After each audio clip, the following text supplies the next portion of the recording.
Welcome to the Great Detectives of Old Time Radio. From Boise, Idaho, this is your host, Adam Graham. If you have a comment, email it to me, box13@greatdetectives.net. Follow us on Twitter at Radio Detectives and become one of our friends on Facebook, facebook.com/Radio Detectives. Today's program is brought to you in part by the financial support of our listeners. Thank you so much for your support. You can support the show on a one-time basis at support.greatdetectives.net. You can also mail in a donation to Adam Graham, P.O. Box 15913, Boise, Idaho 83715. And you can become one of our Patreon supporters at patreon.greatdetectives.net and just support us with a small amount each month for as little as $2 per month. Just go to patreon.greatdetectives.net. Well, now it's time for today's episode of Rocky Jordan. The original air date on this one is February the 13th, 1949. And this is Red Stands for Blood. Time now for Rocky Jordan.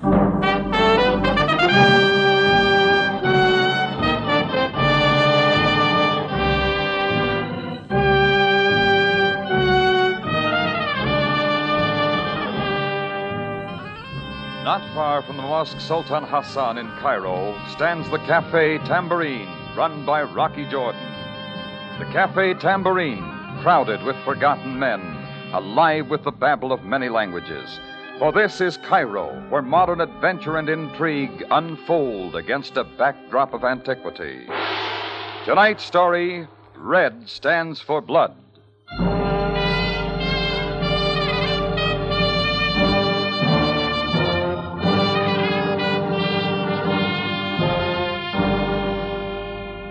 It gets cold in Cairo at night. Friday night was particularly cold, and the tambourine was doing well. I had just put in a session at the till and had started over to my office when Chris called me to the phone. A man was at the other end of the line, and his voice wavered like a palm tree in a windstorm. Mr. Jordan. Yeah? My name is Jan Melnick. I wish to inquire about renting your Café Tambourine for an evening. Oh, it can be done. I'm expecting to have a big party, and I thought, well, if we could get together on certain details. Well, we could certainly try. Could you come to see me? My address is 207 Sharia Nazim, apartment 3. Sharia Nazim? Yes, please come. I expect you later this evening. Mr. Melnick. Mr. Melnick. It sounded phony from the beginning. The Sharia Nazim winds through the poorest section of Cairo. Well, maybe Melnick won a lottery or something and was looking for a way to celebrate, so I decided to go out and see him. 207 Sharia Nazim turned out to be a wooden apartment building with a big lean-to. It was old and dirty, and it figured to be put together by a pile of scrap wood somebody fished out of the Nile. But I'd come a long way to see Melnick, so I wasn't going back. I went inside and started down a dark, creaking hallway looking for apartment 3. It finally showed at the end of the hall, and I rapped on the door. Nobody answered, and I tried again. Then a voice came floating back at me from inside the room. Yes? Who is there? Jordan, I'm looking for Mr. Melnick. All right. Come in, Mr. Jordan. I'm most pleased to meet you. He had thrown open the door to let me in. I got my first look at him. He was short and fat, and he wore a hearing aid, the battery kind. He was dressed in a tight-fitting double-breasted suit, and a packed valise stood at his side. It figured he was ready for traveling. A nervous look covered his face, but somehow, when I came in, he relaxed. Yes, Mr. Jordan. Most pleasant to meet you. Haven't I seen you around Cairo before? Perhaps you have. I've been in your city for some time. Street photographer, isn't that it? That is correct. Take pictures of tourists against some Cairo backgrounds and sell them the shots for a few piastres. And that is the manner in which I have made my living since the last war drove me out of my homeland. Well, business must be pretty good if you can rent the tambourine for a night. Be so kind as to sit down, Mr. Jordan. I can take it standing. May I offer you a cigarette? No, thanks, but you can't turn on some more lights. That would not be wise. All right, let's get to it, Melnick. Are you or are you not going to rent my tambourine? Well, as a matter of fact, Mr. Jordan... You're not. It's just a lot of conversation to get me out here. It was the only way in which I could get you out here to see me. I hope it does not inconvenience you too much. Oh, no. I do this all the time. I could have come to you if I possibly could, Mr. Jordan, but it would have been most unwise for me to leave this place without you. Look, Melnick, you may have a lot of time for games. I'm sorry, Mr. Jordan, but this is no game. This is very important to me. And it may be profitable to you. How profitable? I am sure that we can arrive at an agreeable figure. For me doing what? Protecting me. I'm willing to pay a reasonable sum for you to protect me on a journey to Alexandria. Look, I'm a cafe owner, not a bodyguard. For a price, could you not be both? Maybe. Who are you hiding out from? That I cannot tell you as yet. And then I don't figure we can get together. But, Mr. Jordan... I want to know who you're hiding from and what you've done. Nothing that you need to be overly concerned about. Why not go to the police? They're in the protection business. Because this is and must remain a private matter. Then keep it real private, Melnick, and leave me out. Just a moment, Mr. Jordan. Yeah? I was willing to pay £50. I can double it. Sorry. Mr. Jordan, this is more important to me than you can imagine. I need someone like you. I need a man who I can trust. No deal, Melnick. Just isn't my racket. Yes. Yes, of course. I'm sorry to have bothered you, Mr. Jordan. I'll be most glad to pay you for any inconvenience I've put you to. No, forget it. I'll be seeing you. I hope so, Mr. Jordan. Yes, I hope so. A pathetic look came over his face as I turned from him, and he shut the door softly behind me. I took about 2 steps down the hall when things began to happen.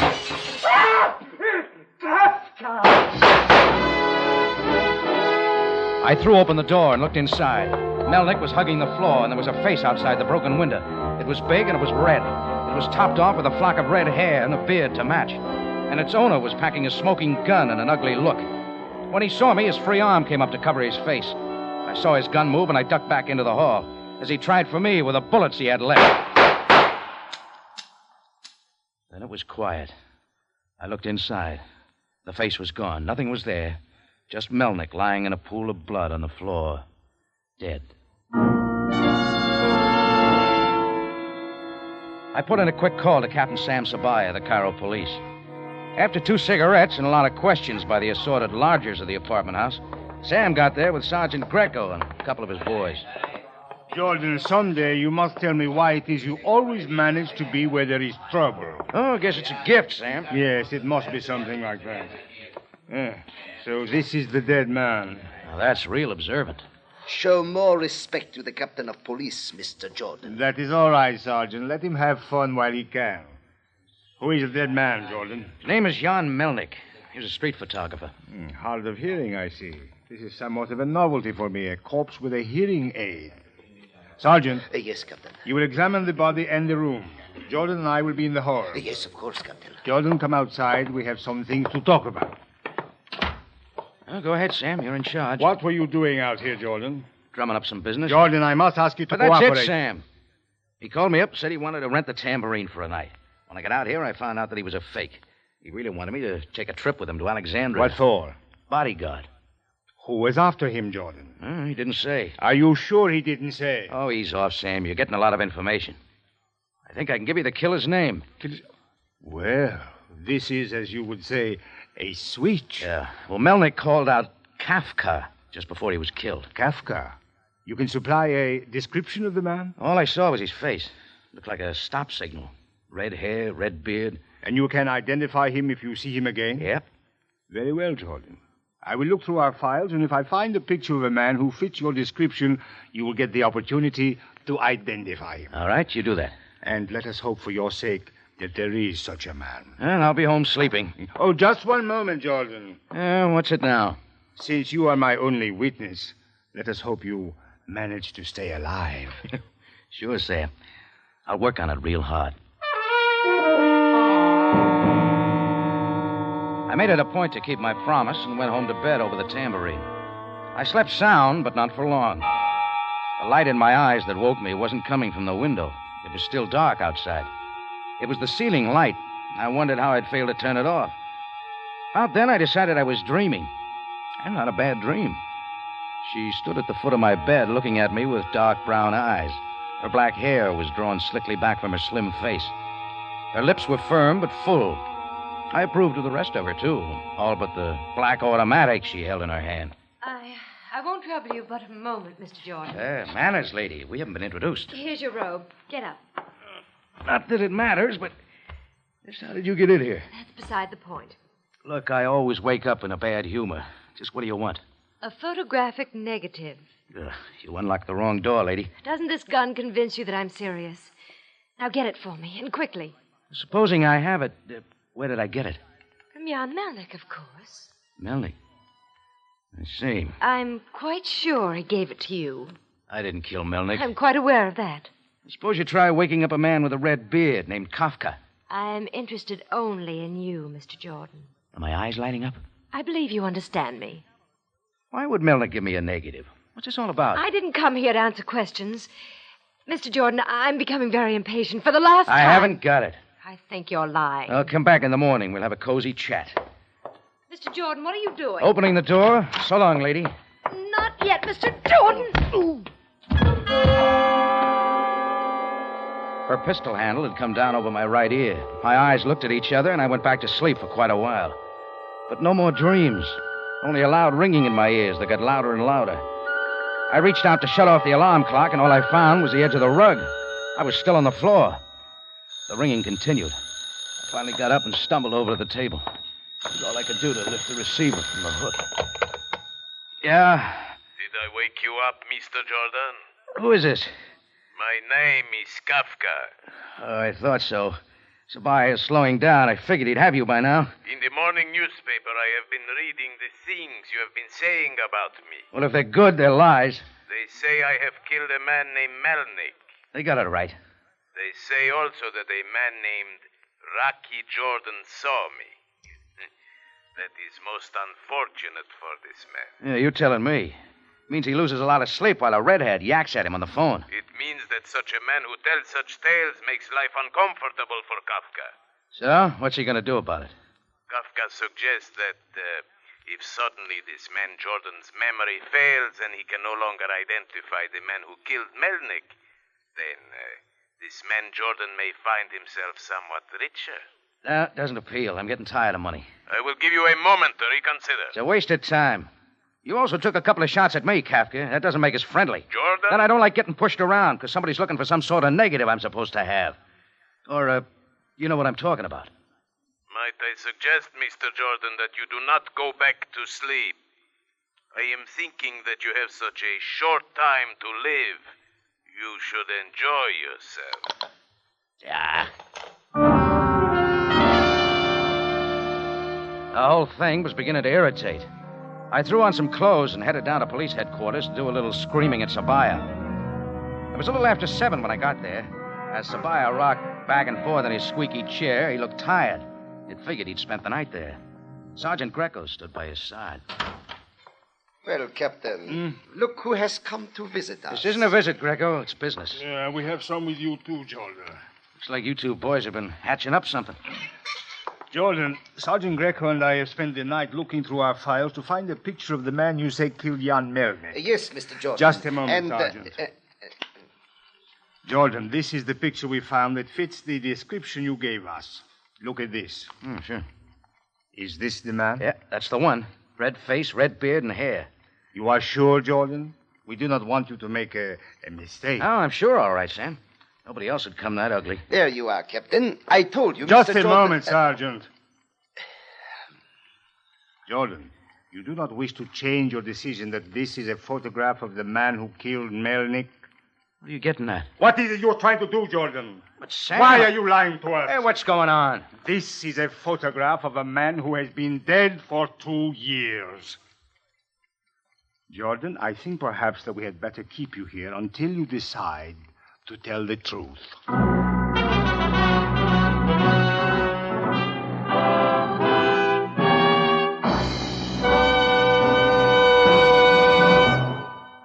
You're listening to Red Stands for Blood, tonight's adventure with Rocky Jordan. Here's a quick summary of Adventure Mystery on CBS. Inner Sanctum on Monday. Mr. and Mrs. North and Mystery Theater on Tuesday. Suspense, crime photographer, Mr. Keene, tracer of lost persons, and the FBI in Peace and War on Thursdays. Gangbusters, Philip Marlowe, and Escape on Saturdays. Don't miss Mystery on CBS.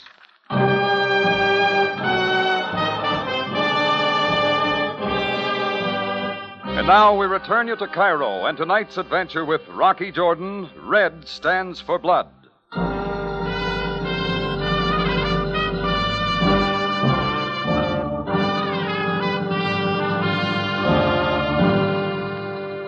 When you see a man with a gun throwing slugs your way, you have to remember what he looks like. I'd have bet my last piastre I could identify the red face, red hair, and beard of the man I saw kill Jan Melnick. And when Captain Sam Sabaya pulled that man's picture from the police files, I said he was the one. I was still sure of it when Sam pulled the clincher. According to police records there at headquarters, the killer I had identified had been dead for 2 years. I didn't like the way Sam and his number one boy, Sergeant Greco, were looking at me. Now, Jordan, perhaps you will be more careful with your information.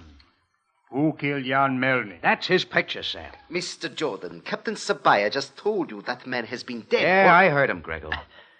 What's the lowdown on Kafka, Sam? He was a native of Turkey, an international thief who would stop at nothing. That much I'll believe. What makes you so sure he's dead? I have the complete report here. 2 years ago, the Turkish authorities finally caught up with him. Kafka's speeding car went off a cliff into the Bosporus. It was very deep there. They recovered the body? It was hardly necessary. I thought so. That's where they made the mistake. There has been no mistake, Jordan. Kafka doesn't think so. Now what are you trying to tell me? He just called me on the phone. Kafka knows I saw him kill Melnick. Jordan, cannot I make you understand? There's something else to think about. A black-haired dame with long eyelashes wandered up to my room last night looking for a photographic negative. She thinks Melnick gave it to me. What was this lady's name? I don't know. But I think the negative fits into this case. And where do you suggest that we look for it? That's your problem. All I want you to do is get those 2 people out of my hair. You will be quite safe in one of our cells, Mr. Jordan. Look, we Greco. have no reason to keep him, Greco.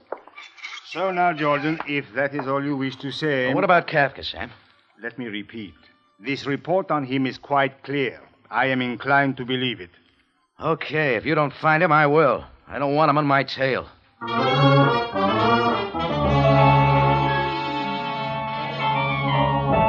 There was a photographic negative somewhere in Cairo that was hot enough to set up a murder. Jan Melnick had died for it. I might be next. I wanted to know why. I went back to the place on Sharia Nazim where I had found him in his room. I found out 2 things. He had rented the room a short time before, but hadn't lived in it. And he had a wife. Their home was down on the Nile waterfront in the worst part of Cairo. So I looked it up. You could call it a home, if you like. It was worse than a shambles. Not fit for one of the starved dogs that roam the dirty streets. Who is it? Mrs. Melnick? Yes. I'm Rocky Jordan.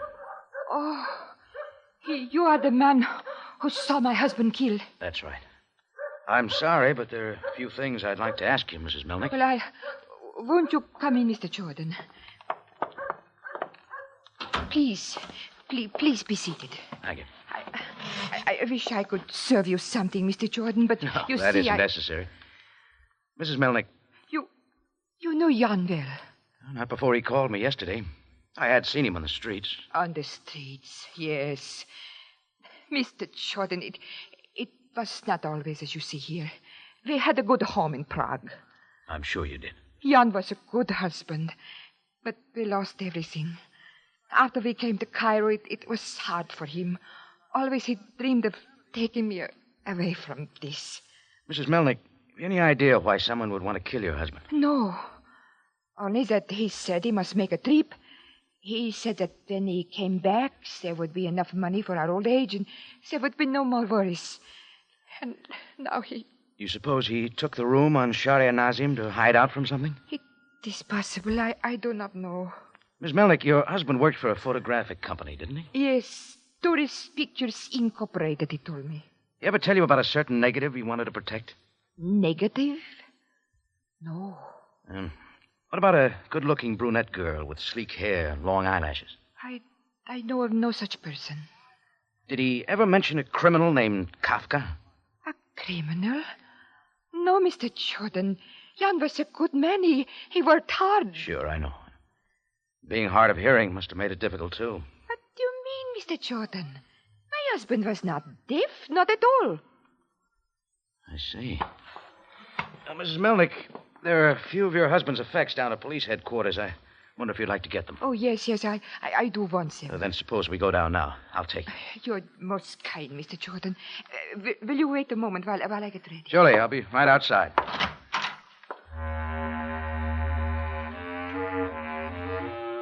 I went down a few steps and looked out across the river.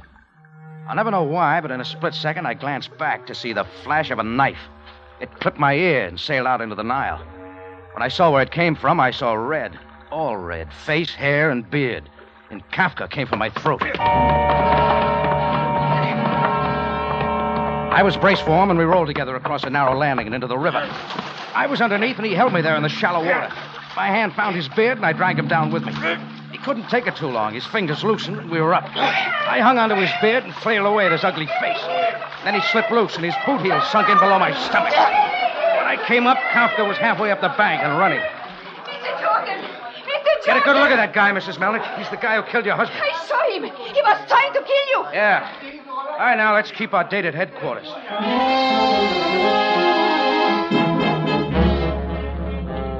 Up the hill away, we caught a taxi, and in 30 minutes, we got out at headquarters. Captain Sabaya wasn't there, but Sergeant Greco sat behind the desk. Well, Mr. Jordan, been swimming in the Nile? For once in your life, you're right, Greco. But never mind the small talk. We came to get Jan Melnick's effects. Why should I give them to you? Easy, Greco. This is Mrs. Melnick. Jan Melnick's wife.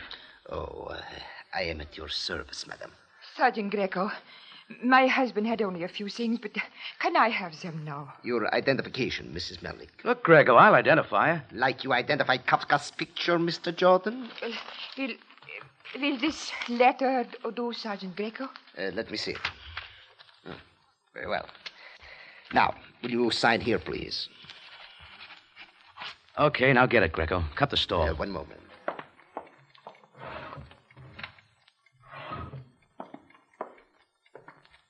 Here you are, Mrs. Melnick. Oh, thank you. Thank you, Sergeant Greco.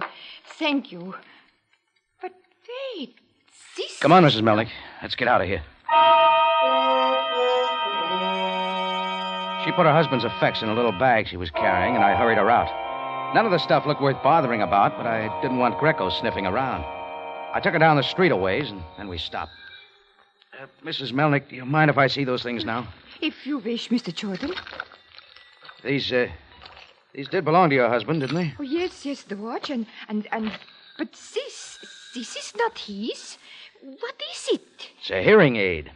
He was wearing it when I saw him last. Jan had no need for this. Let's have a look. What are you doing, Mr. Jordan? He had some reason for wearing this, Mrs. Melnick. Maybe something inside.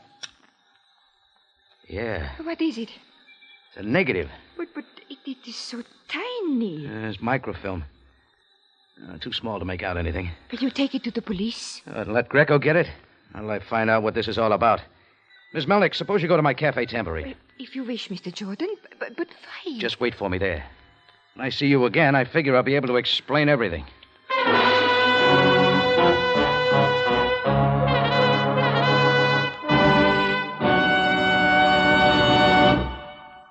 You're listening to Red Stands for Blood, tonight's adventure with Rocky Jordan. Mystery ranks high at CBS. Here's an example. Tomorrow night at 9, the door creaks open on the inner sanctum and a story told the way you want to hear it. Suspenseful, exciting, and with a sound plot. Don't miss Inner Sanctum tomorrow, Monday night at 9 on your CBS station. And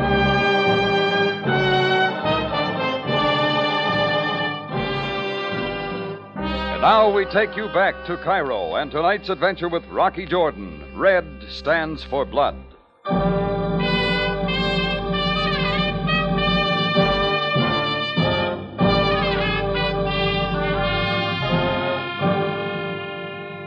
That tiny bit of microfilm had the answers. I had to find a photographic shop to see what they were.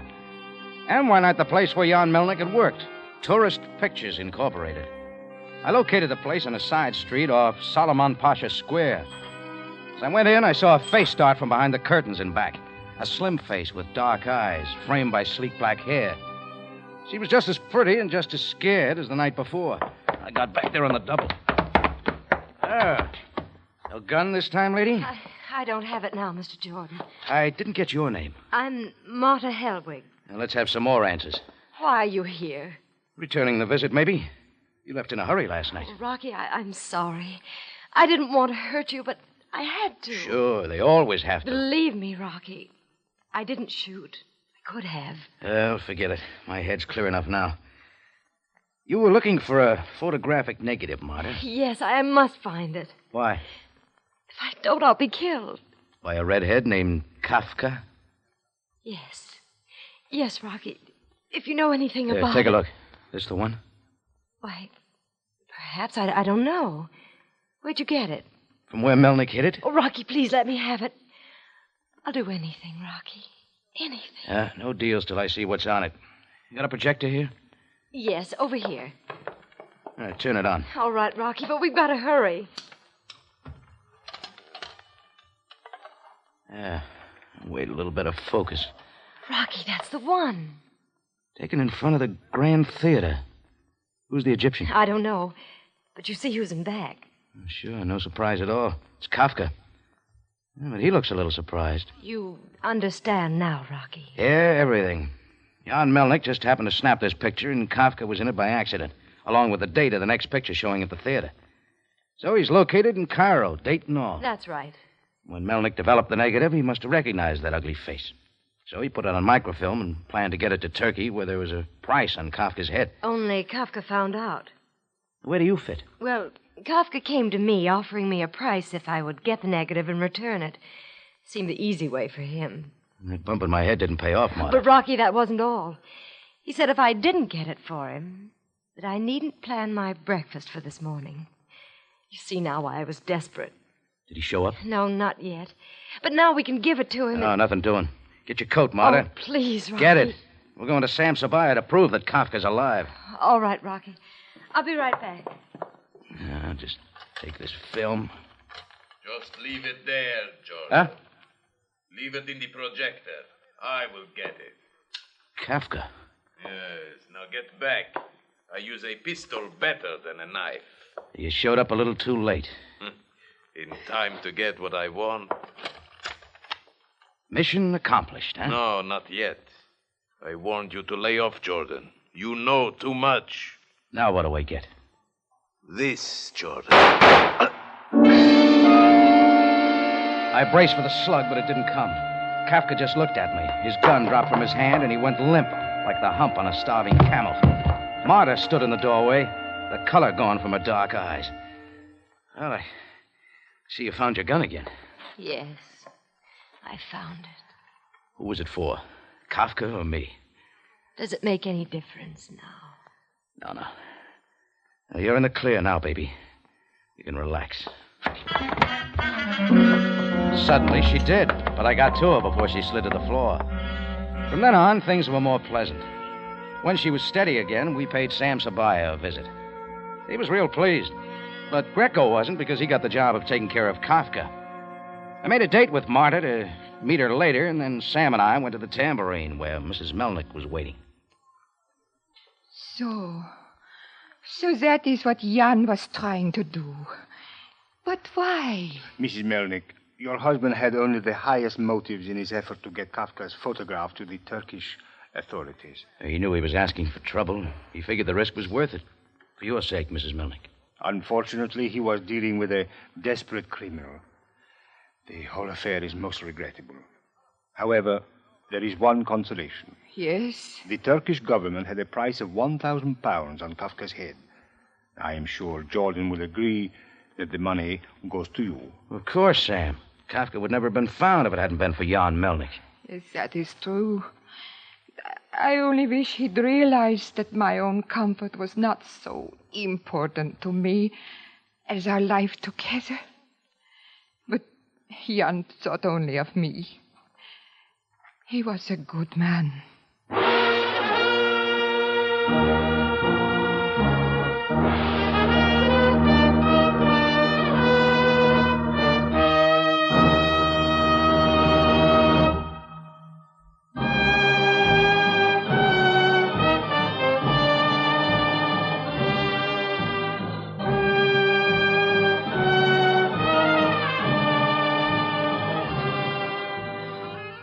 It's CBS again at this same time next week for another story of adventure and intrigue when we take you back to Cairo and the Cafe Tambourine, run by Rocky Jordan.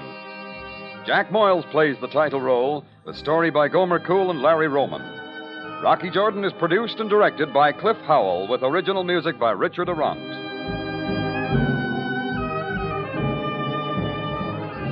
Larry Thor speaking. This is CBS, the Columbia Broadcasting System.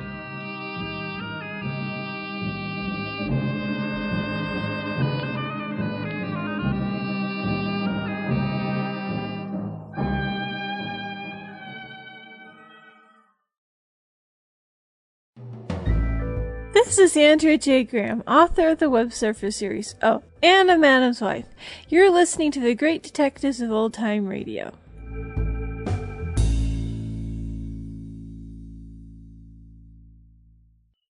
Welcome back. Well, a pretty exciting episode. I do think, and I wouldn't be surprised if this is the case, that this seems like it may have been borrowed from another detective series that had nothing to do with Rocky Jordan. Rocky Jordan was a series that often reused scripts from other private detective shows with just a few changes to make it fit. And here, I think just with the lack of local references, this would not surprise me at all if it had been on another program. But I haven't heard a particular episode, so we'll have to see on that. Okay, well, listener comments and feedback now. We start with Will, who kindly shared an episode of the program on Facebook, episode 2549, the Baksheesh Boy. He writes, "Thank you for this episode, and those who dig audio drama," and he tags some friends, may be enjoy listening. I must say I miss the other Rocky Fortune. Well, thanks so much, Will, and I appreciate you sharing about the show on Facebook, and encourage everyone, if you really like a particular episode, share it with your friends on social media. Then I did actually get an email from Nancy regarding Manhunt. And she begins her email by saying, "Sometimes I feel as if the people getting away with murder on these shows are the writers." And that is, first of all, just say thanks, Nancy. That's one of the funnier things that anyone's ever emailed me. She says, "I'm a longtime listener, devoted mystery reader, and Patreon supporter. I have to say that while today's Manhunt episodes were interesting, the idea that the murderer pole vaulted on and off the porch passing over the snowy yard, I find it more likely that he'd smack into the house, making so much noise that murder number 2 would have been avoided. They'd never have tried this on TV. Thanks for doing all this hard work for us. Great Detectives and the War have both given me many hours of enjoyment over the years." Well, thank you so much for sharing, Nancy. And I'll agree that there's some implausibility in that plot. I think it does come from, wanting to find something that seems clever, and also understanding that you've got a limit of 11 minutes to tell a complete mystery. And so you occasionally will end up with some things that are a bit implausible, though I don't know if that can excuse everything, because we hear some 30-minute mysteries that are really implausible. But thank you so much for the email. It's truly appreciated. All right, that'll do it for today. Join us back here tomorrow for Boston Blackie, and then next Wednesday, it'll be Rocky Jordan. In the meantime, send your comments to box13@greatdetectives.net. Follow us on Twitter at Radio Detectives, and become one of our friends on Facebook, facebook.com/Radio Detectives. From Boise, Idaho, this is your host, Adam Graham, signing off.